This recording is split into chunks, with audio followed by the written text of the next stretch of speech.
সরকারিভাবে যাকাত যারা আদায় করে সেই আদায়কারীদেরকে এই যাকাতের টাকা দিয়ে তাদের সম্মানী দিতে বলা হয়েছে।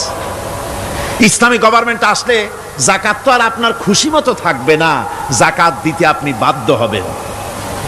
যাকাত দিতে আপনি বাধ্য হবেন। যাকাত আদায় করবে গভর্নমেন্ট। কে আদায় করবে? গভর্নমেন্ট আদায় করবে, আর গভর্নমেন্ট ডিস্ট্রিবিউট করবে। ওয়াল মুআল্লাফাতিল কুলুব, মনতুষ্টির জন্য, যাদের মন জয় করতে হবে এই ধরনের লোকদেরকে। ওয়ার রিকাব, আর গলদেশের মুক্তিদানের জন্য।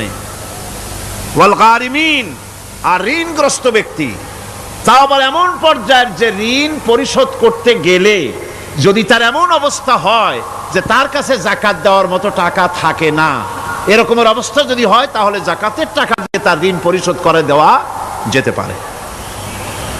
ফি সাবিলিল্লাহ, এরপরে হচ্ছে জিহাদের রাস্তায়।